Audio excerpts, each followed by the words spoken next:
बैराड़ के ग्राम जौराई में स्थित तलेया वाले ठाकुर बाबा स्थान के प्रांगण में सोमवार को 7 दिवसीय श्रीमद् भागवत कथा का आयोजन किया गया।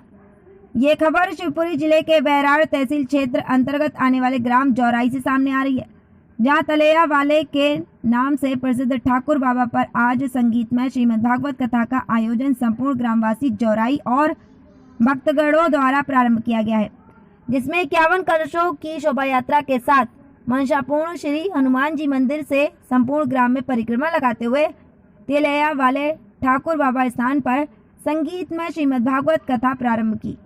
पत्नी ने वो गाय की पूंछ पकड़ी नहीं और सीधा जाके गंगा जी में समाप्त।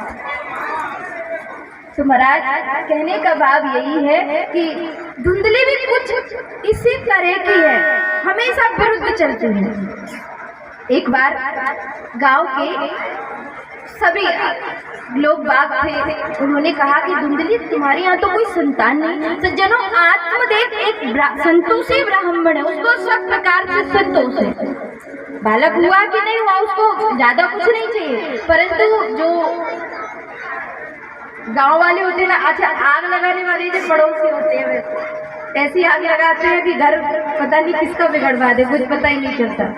पड़ोसियों ने कहा बोले तुम्हारे यहाँ संतान नहीं है।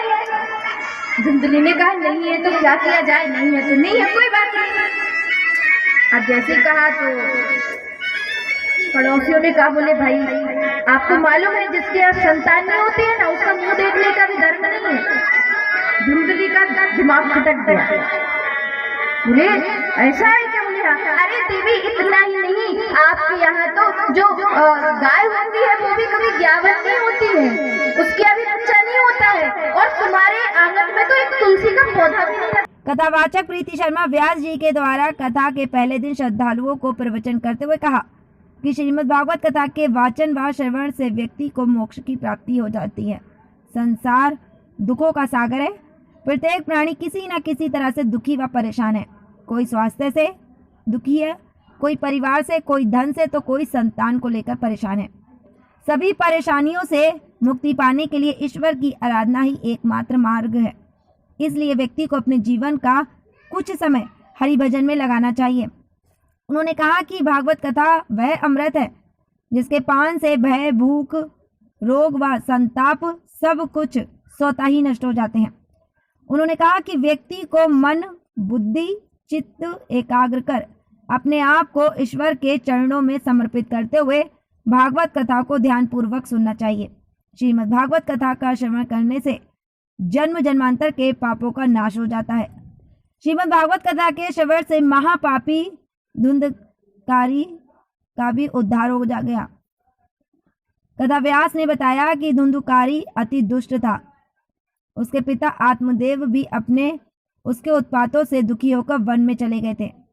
धुंधकारी वैश्याओं के साथ रहकर भोगों में डूब गया और एक दिन उन्हीं के द्वारा मार डाला गया।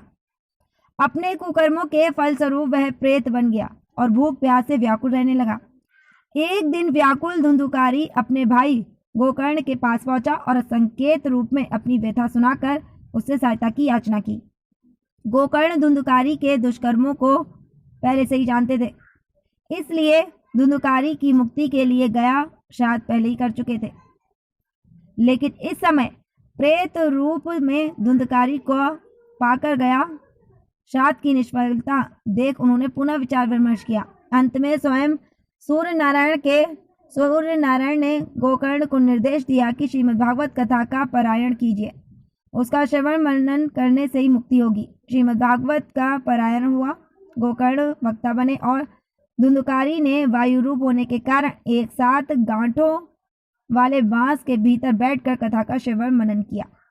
7 दिनों में एक एक करके बांस की 7 गांठें फट गईं। धुंधकारी भागवत के श्रवण मनन से 7 दिनों में 7 गांठें फोड़कर पवित्र होकर प्रेत योनि से मुक्त होकर भगवान के वैकुंठ धाम में चला गया। कथा के बाद प्रसाद के वितरण किया।